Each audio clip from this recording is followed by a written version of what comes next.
Bakunzi b'Urubanza TV, tubanje mbere na mbere kubasuhuza tubifuriza ibihe byiza aho muherereye hose. Abanyarwanda muri rusange turabasuhuje, abakunzi b'Abanyarwanda, abakunda igihugu cy'u Rwanda, abakigenda, abagitembera n'abakinyuramo.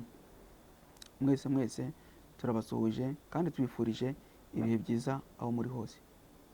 Turacyari ku nsanganyamatsiko yerekeye ibibazo n'imanza zikunze kuvuka ku mpanuka zitewe n'ibinyabiziga cyangwa ziturutse ku bantu ariko zibereye mu nzira nyabagendwa. Uyu munsi rero ikiganiro cyacu, insanganyamatsiko yacu yerekeye uburyo bwo kwirinda impanuka zo mu muhanda. Nk'uko tuzango tubibasaba, utarakora subscribe cyangwa se abone yabikora, ariko tunashimira abamaze kubikora by'umwihariko. Tugasaba uwaba ufite inyunganizi ko ntawigera kudufasha akaduha comment y'ibyo yadufasha, yatwungura cyangwa yasangiza abandi. Ni muri urwo rwego dusaba ko waba ufite igitekerezo yifuza gusangiza abandi, inama yatanga, yaduhamagara kuri 0788 cyangwa akatwandikira email urubanza1@gmail.com. Kora comment mu gihe unyuzwe n'ibikubiye mu kiganiro, twungure ibindi twasangiza abandi. Uko abantu bamaze iminsi badusaba ko twakora ibiganiro ku byerekeye impanuka zo mu muhanda n'imanza zikunze kuvukamo, nawe ugire ibyo wadusaba twakungurana ibitekerezo. Kora share, usangiza abandi ikiganiro, kuko burya ibintu biryoha bisangiwe. Kore like mu gihe unyuzwe n'ibikubiye mu kiganiro. Uburyo bwo kwirinda impanuka zo mu muhanda, usibye kuba umuntu hari ubushishozi yaremanywe, hari n'ubwenge Imana yamuremanye bituma yakwirinda impanuka yo mu muhanda, ariko hari n'amabwiriza rusange agenga imihanda atwereka uburyo twakwirinda impanuka zo mu muhanda. Ingingo ya 8 y'iteka rya Perezida nimero 85/01 ryo kuwa 2 ukwezi kwa 9 2002 rishyiraho amabwiriza rusange agenga imihanda n'uburyo kuyigendamo, kuko riyanduye kandi kugeza ubu iteganya ko bibujijwe kubangamira uburyo kugenda mu muhanda cyangwa gutuma watera ibyago kubera kujugunya, kurunda, gusiga cyangwa kugusha mu nzira nyabagendwa ikintu icyo ari cyo cyose, nk'ibisate by'ibirahure, mazutu, lisansi, gazi n'amavuta, kuka umwotsi cyangwa ibyuka, cyangwa se kwashyira ikintu cyose cy'inkomyi. Mu kwirinda impanuka ni byiza kuko bituma ubwacu twirinda impanuka, ariko tukanazirinda n'abandi. Tukirinda impanuka z'ibyo twakwangiza cyangwa zabo twakomeretsa. Mu kwirinda impanuka rero ni byiza ko utwaye ikinyabiziga icyo ari cyo cyose akwiriye kwirinda kurangara. Hari ukwirinda uburangare, hari ukwita ku burenganzira bw'abanyamaguru.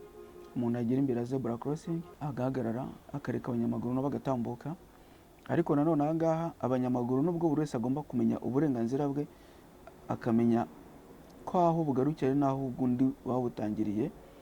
Ni byiza ko n'umunyamaguru wambukiranya yagakwiriye kwihuta.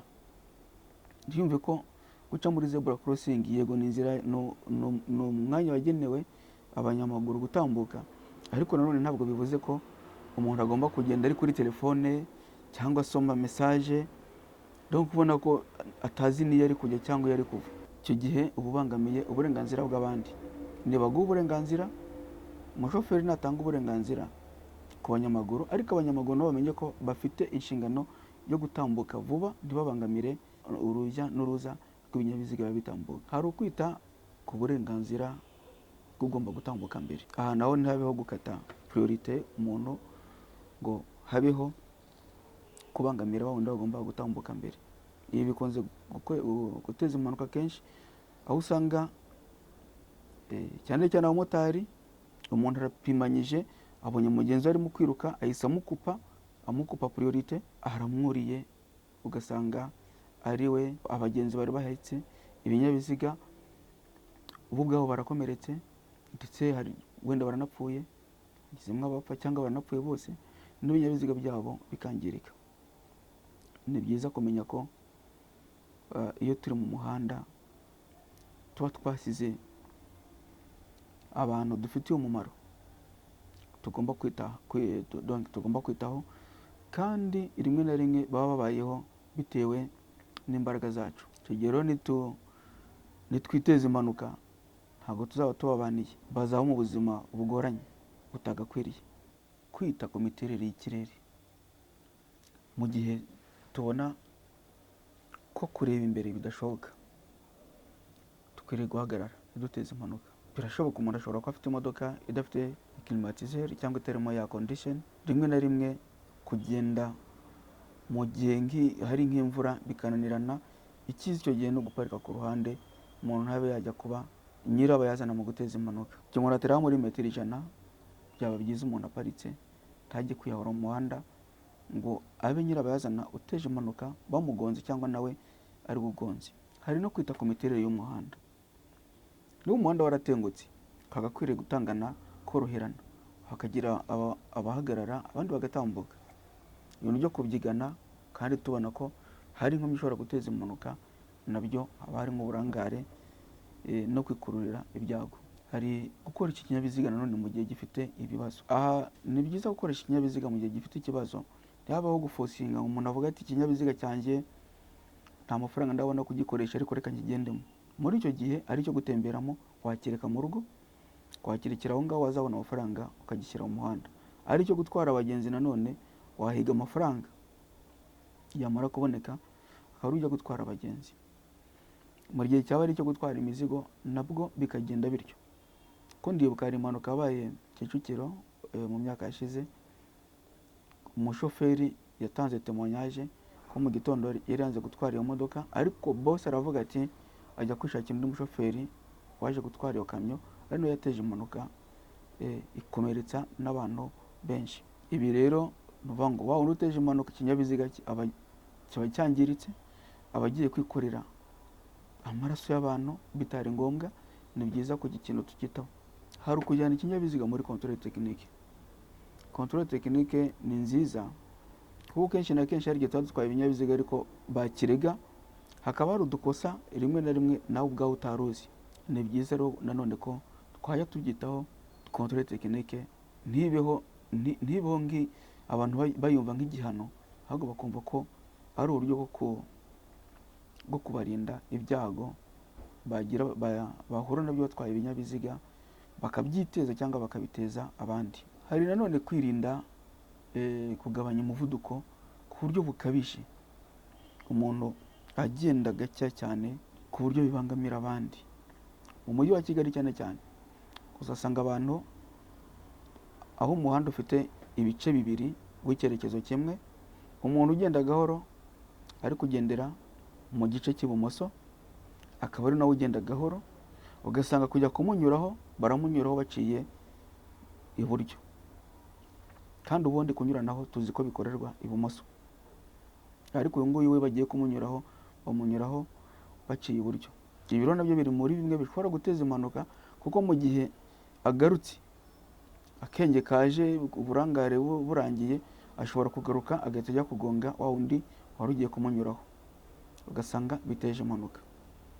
Ibi ni ibintu mu by'ukuri byagakwiriye no kwitabwaho cyane cyane mu mujyi wa Kigali. Hari naho usanga n'abatwaye imodoka za traffic police babikora, ariko ugasanga ari ibintu mu by'ukuri bibangamiye imigendere mu muhanda. Ntabwo byagakwiriye gukorwa. Ntabwo umuntu agakwiriye ko kugenda mu muhanda ku buryo bamunyuraho baciye iburyo, donc kumudepasa. Ntabwo njya kuvuga ahangaha cyane cyane gutanga ibisobanuro byo kunyuranaho cyangwa kubisikana mu muhanda, kuko mu buryo burambuye uwashaka kubisobanukirwa ku buryo burushijeho yareba ingingo za 20 na 21 y'iteka rya perezida. Twari tumaze kuvuga haruguru, ni iteka rya perezida nimero 81 agakoni 01 ryo kuwa 2 ukwezi kwa 9 2002 rishyira amabwiriza rusange agenga imihanda n'uburyo bwo kuyigendamo nk'uko ryahinduwe kandi ryujujwe kugeza ubu. Hari ikindi nanone muri ibi twakongeraho, hari ukwirinda kuvugira kuri telefone. Telefone abantu benshi baragenda bayivugira mu muhanda, babona abapolisi bakayishyira hasi, ariko telefone ni kimwe mu bintu bishobora guteza impanuka. Telefone ni ikintu gikunze guteza impanuka. Ni byiza ko ugendera mu muhanda mu gihe atwaye yakwirinda kwitaba telefoni cyangwa kugenda avugira kuri telefoni. Bibaye byiza ashaka kuyikoresha yaparika ku ruhande akavugana n'umuntu wamuhamagaye akamubura, cyangwa n'uwo ashaka guhamagara yifuza bavugana. Hari kwita ku byapa byaka n'ibitaka. Kwita ku byapa byaka n'ibitaka bishyirwa ku mihanda. Baryo usanga babishishura, babitema cyangwa babyangiza, bamenye ko bakora nabi. Kuko hari umunyamahanga ushobora kugenda mu gihugu cyacu cyangwa kukinyuramo cyangwa kugisura, akaba yayoborwa n'ibyapa gusa, kandi rwose ibintu bikagenda neza nta kibazo. Ariko icyapa bagishishuye umuntu ntakibone, ni kimwe mu bintu bishobora guteza impanuka. Abantu rero bagenda babitema, babishishura, bajya kubitaka mu ngo zabo, rwose baba bari gukora amakosa. Hari nanone kubahiriza amategeko y'umuhanda. Hari abavandimwe b'abanyonzi usanga batwara amagare uko bishakiye, umuntu gusa aba yamaze kumenya igare no kuritwara, bamwandika muri koperative akumva ko ari sawa. Ni byiza kuko uburenganzira, abantu bose bakwiriye kuryoherwa no kuba mu byiza by'igihugu. Numva nta muntu wahezwa kugenda mu muhanda wa kaburimbo, ariko nanone abantu bamenye ko bakwiriye kwinjoyinga bwa burenganzira ariko batabangamiye ubw'abandi.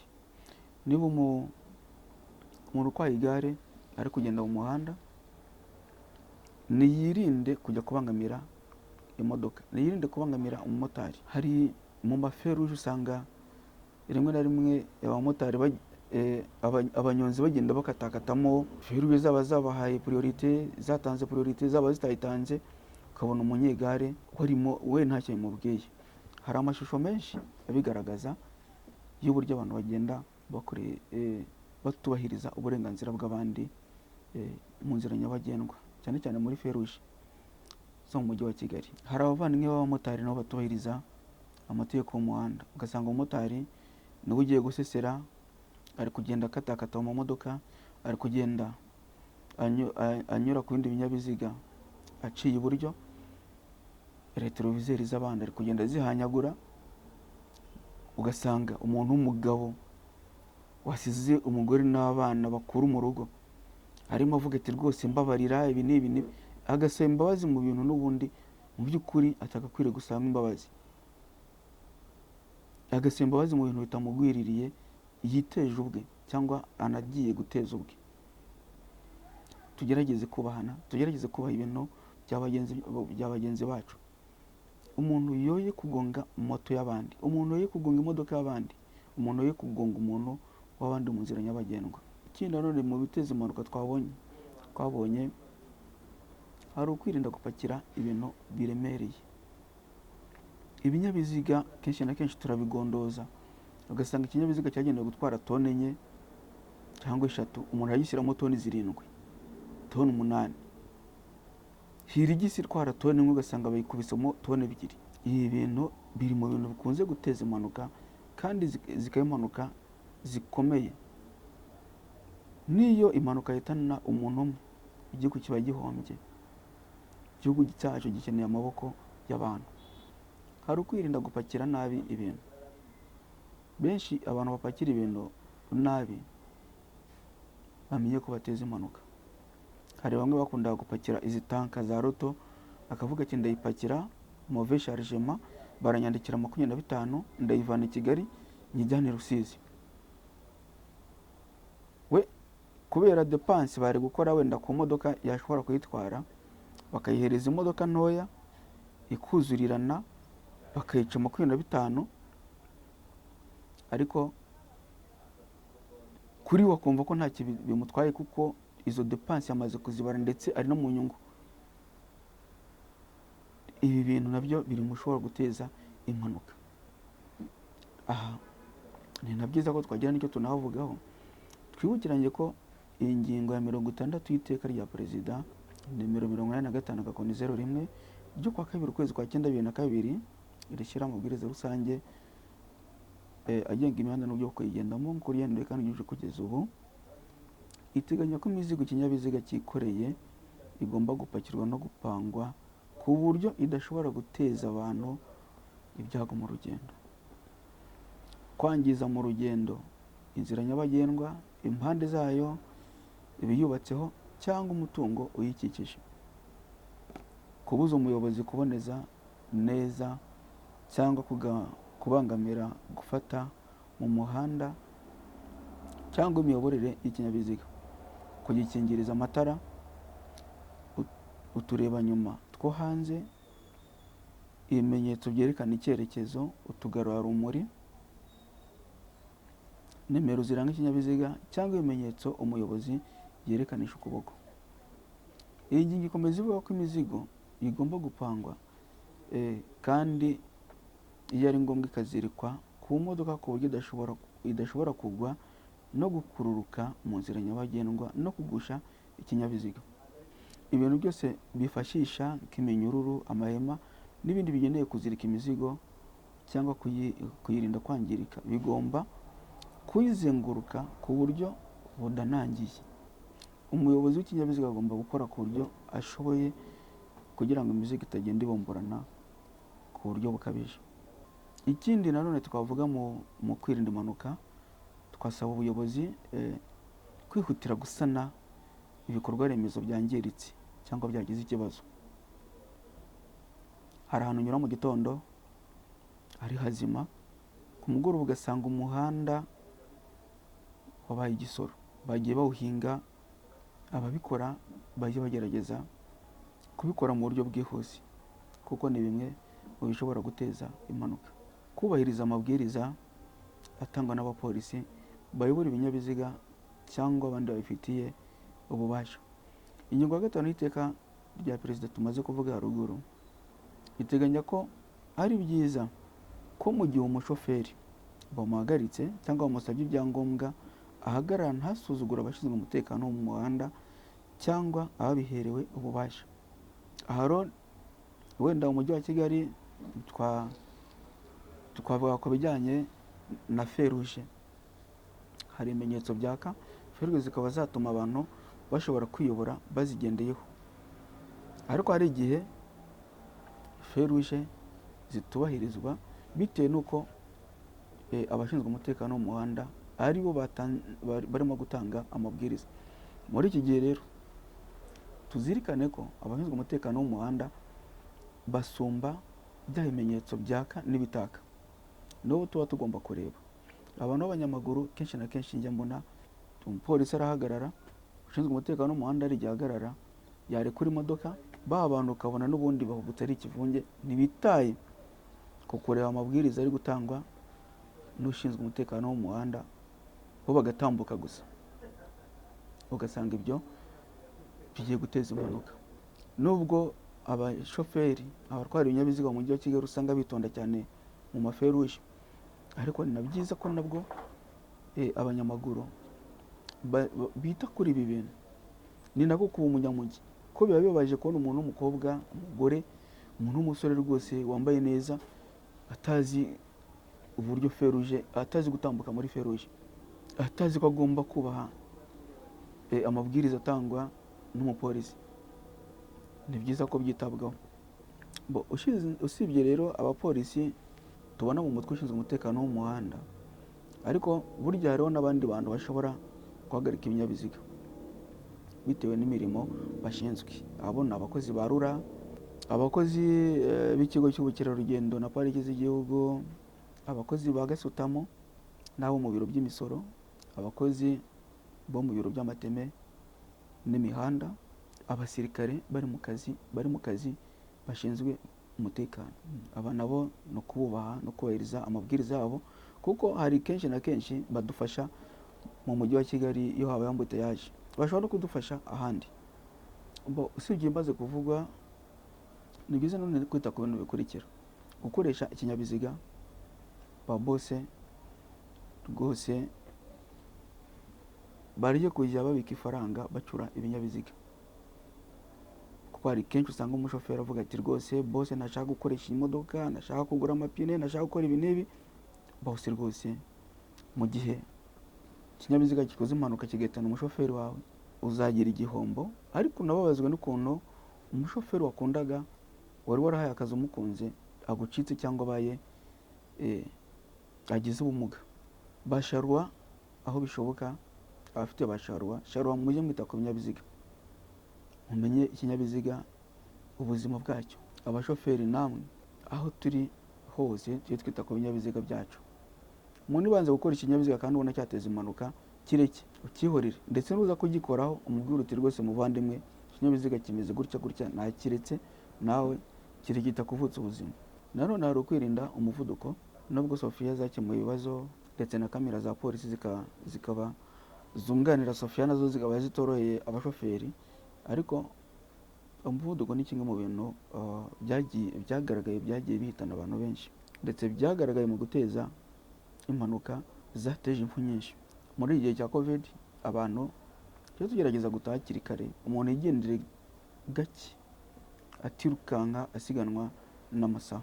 Mu by'ukuri kwirinda impanuka ntabwo bifite inyungu nyinshi. Hari ukurengera ubuzima bwacu, hari no kurengera ubuzima bw'abo dushobora guteza impanuka. Nanone impanuka mu kuyirinda, hari umuntu ushobora gutema ibiti hejuru y'umuhanda ntiyite ku burenganzira bw'abandi bakoresha inzira nyabagendwa, ugasanga cya giti atemye kigiye kugwira ikinyabiziga, cya giti kigiye kugwira umunyamaguru wigendera mu muhanda. Ni byiza ko na wa muntu nawe afite uburenganzira bwo gutema cya giti, ariko nanone uburenganzira bwe ntabwo bugomba kugira uwo bubangamira uwo ari we wese. Ni byiza ko yashyira abantu bagaragaza ko icyo gikorwa kirimo gukorwa kugira ngo bitaza guteza impanuka. Mu kwirinda impanuka rero harimo kubungabunga amagara yacu n'amagara y'abandi, ariko hariho nanone no kwirinda igifungo. Muvandimwe ukoze impanuka ukagira ukomeretsa cyangwa ukagira uwo wica, menya ko itegeko ritazakureka. Ingingo y'111 y'itegeko nimero 68 agakoni 2018 ryo kuwa 30 kwezi kwa 8 2018 riteganya ibyaha n'ibihano muri rusange, iteganya ko umuntu wica undi bw'ububuraburyo, uburangare, ubushobozi buke, umwete muke, kudakurikiza amabwiriza cyangwa ubundi buteshuke bwose, ariko adafite umugambi wo kumwica, abakoze icyaha. Uhamijwe iki cyaha n'urukiko ahanishwa igifungo kitari munsi y'amezi 6 ariko kitarenze imyaka 2 n'ihazabu y'amafaranga atari munsi y'F500 ariko atarenze miliyoni 2, cyangwa kimwe gusa muri ibyo bihano. Gukomeretsa undi biturutse ku buryo buke, ubwitonzi buke, uburangare, umwete muke, ubuteshuke n'ubuteganye buke nabyo birahanirwa. Ubihamijwe n'urukiko ahanishwa igihano cy'igifungo kitari munsi y'iminsi 8 ariko kitarenze amezi 2 n'ihazabu y'amafaranga y'u Rwanda atari munsi y'100 ariko atarenze 200,000. Uwakomerekeje abantu benshi aha birahinduka, uwakomerekeje abantu benshi aha birahinduka, ahanishwa igifungo kirenze amezi 2 ariko kitageze ku mezi 3 n'ihazabu y'amafaranga y'u Rwanda atari munsi y'500,000. Ushaka kumenya mu buryo bwimbitse ibyakwitabwaho mu gukoresha inzira nyabagendwa, yareba iteka rya Perezida nimero 85 agakoni 01 ryo kuwa 2 kwezi kwa 9 2002 rishyiraho amabwiriza rusange agenga imihanda n'uburyo bwo kuyigendamo. Kopi y'iri teka iri kuri channel yacu ahagana hasi, kandi ishobora gufasha buri wese kumenya amategeko y'umuhanda, cyane ko ari naryo otekole zifashisha mu gutegura imfashanyigisho. Riri mu rurimi rw'ikinyarwanda uri wese yarisoma. Mwari kumwe na Maître Amani Jean de Dieu. Ndashimira buri wese wakurikiye kino kiganiro, ndashimira uzagikurikira, ndashimira buri wese ufite umutima wo kwirinda impanuka no kuzirinda abandi. Ndashima buri wese ufite amakenga mu muhanda, kuko kugira amakenga biri mu bintu bikunze gutuma abantu birinda impanuka. Ubutaha tuzarebera hamwe ibigomba gukorwa no kwitabwaho mu gihe habaye impanuka. Tubashimiye. Imana ibarinde, Imana ibafashe muri byose. Murakoze.